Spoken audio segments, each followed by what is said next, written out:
हाँ तो चलो विद्यार्थी मित्रों, welcome to Karnavati Vidya Vihar standard 10 Hindi medium विषय विज्ञान। लेसन 3 अपने पढ़ रहे थे धातु और अधातु वाला। धातु और अधातु में अपने यहाँ धातु के अपघटन की परिष्करण यहाँ पहुँचे थे। तो कॉपर, जिंक, टिन, निकल, सिल्वर, गोल्ड आदि जैसे अनेक धातुओं का परिष्करण विद्युत अपघटन द्वारा किया जाता है। इस प्रक्रम में अशुद्ध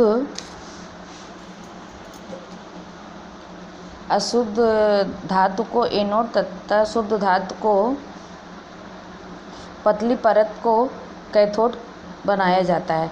धातु के लवण विलयन का उपयोग विद्युत अपघटन के रूप में होता है के अनुसार उपकरण व्यवस्थित किया जाता है। विद्युत अपघटन से जब धारा प्रभावित की जाती है तब एनोड पर स्थित अशुद्ध धातु विद्युत अपघटन में घुल जाती है। शुद्ध धातु विद्युत अपघटन से कैथोड पर निक्षेपित हो जाती है, जिससे विलय अशुद्धियाँ विलयन में चली जाती हैं तथा अविलय अशुद्ध एनोड तली पर निक्षेपित हो जाती हैं, जिसे एनोड पंख कहते हैं। इन्हें एनोड पंख किसे कहते हैं? अविलय अशुद्धियाँ एनोड तली पर निक्षेपित हो जाती हैं, इसे एनोड की अशुद्धियाँ कहते हैं। प्रश्न आपका देखिए, निम्न पदों की परिभाषा दीजिए। खनिज की परिभाषा, अयस्क की और गैंग की। फिर नेक्स्ट क्वेश्चन, 2 धातुओं के नाम जो प्रकृति में मुक्त अवस्था में पाई जाती है। धातुओं को उसके ऑक्साइड से प्राप्त करने के लिए किस रासायनिक प्रक्रम का उपयोग किया जाता है। ये क्वेश्चन आपके 3 है, सॉल्व करा दूंगी मैं कल।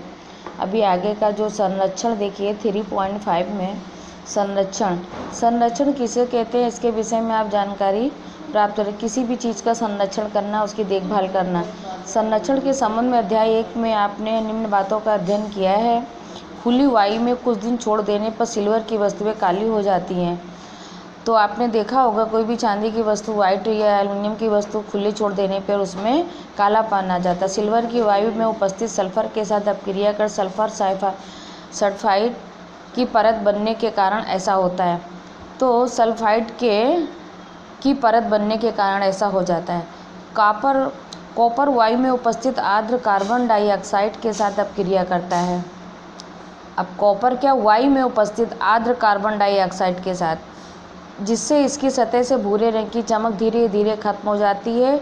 वह इस पर हरे रंग की परत चढ़ जाती है। यह हरा पदार्थ क्या कहलाता है? Basic copper carbonate. लंबे समय तक आर्द्र वायु में रहने पर लोहे पर भूरे रंग की पदार्थ की परत चढ़ जाती है, जिसे जंग कहते हैं। तो आपने देखा होगा लोहे में अगर लगता है तो जंग लगता है। पीतल के बर्तनों पे हरे रंग का पदार्थ लग जाता है, और सिल्वर के होते हैं या एल्युमिनियम के बर्तन होते हैं तो उसमें कालापन आ जाता है।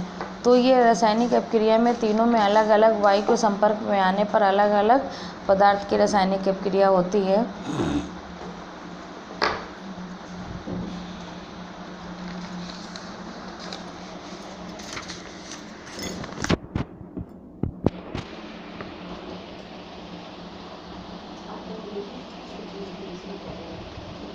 संरक्षण से सुरक्षा। अब देखिए संरक्षण से सुरक्षा कैसे करते हैं। पेंट लगाकर, तेल लगाकर, ग्रीज लगाकर या एसिड लेपन, लोहे की वस्तुओं पर जस्ते की परत चढ़ाकर, क्रोमियम लेपन, एंडीकरण या मिश्र धातु बनाकर लोहे की जंग लगने से बचाया जा सकता है। लोहे में देखिए एसिड लेपन किसे कहते हैं। लोहे में इस्पात को जंग से सुरक्षित रखने के लिए उन पर जिंक की पतली परत चढ़ाने की विधि को एसिड लेपन कहते हैं। लोहे के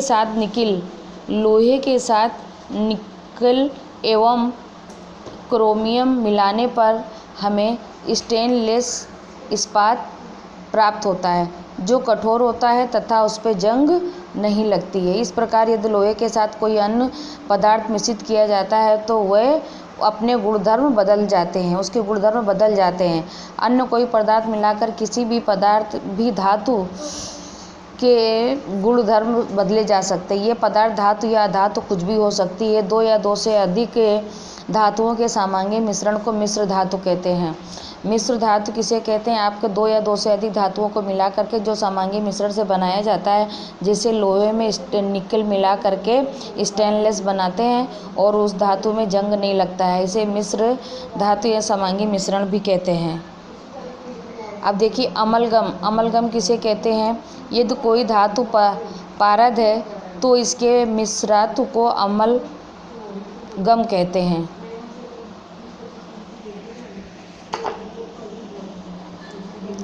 मिश्र धातु कांसा विद्युत के कुचालक होते हैं, लेकिन ताम्र का उपयोग विद्युत परपथ बनाने में किया जाता है। सीसा एवं टिन Pb एवं Sn की मिश्र धातु सोल्डर है, जिसका गलनांक बहुत कम होता है। इसका उपयोग विद्युत के तारों को वेल्डिंग में किया जाता है।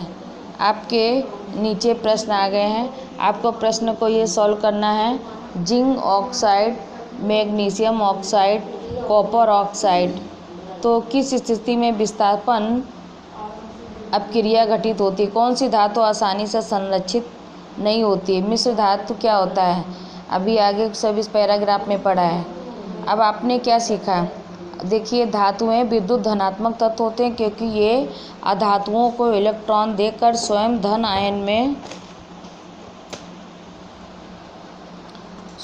आयन में परिवर्तित हो जाती हैं।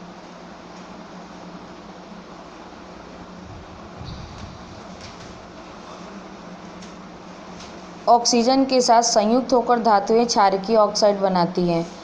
एल्युमिनियम ऑक्साइड एवं जिंक ऑक्साइड क्षारकीय ऑक्साइड तथा अम्लीय ऑक्साइड दोनों के गुणधर्म प्रदर्शित करते हैं। यह इन ऑक्साइडों को उभयधर्मी ऑक्साइड कहते हैं। तो विद्यार्थी मित्रों, उभयधर्मी ऑक्साइड किसे कहते हैं? इस पॉइंट के अंदर आपको ये दिया गया है, उभयधर्मी ऑक्साइड किसे कहते हैं।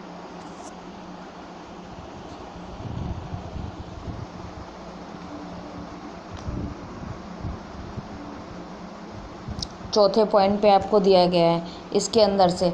तो विद्यार्थी मित्रों, हमने जितना इसको पढ़ाया है, आपके जो ये पाठ के अंदर अभ्यास के अंदर प्रश्न दिए गए हैं, आप उसको प्रश्न को आप स्वयं सॉल्व करके और पक्के नोट के अंदर कंप्लीट करिए। जो अंदर के जो प्रश्न अभी दो रह गए कुछ, उन प्रश्नों को जवाब हम आपको हल करवा देंगे, नोट पे आपको मिल जाएंगे। और नेक्स्ट लेसन हम कल आप चालू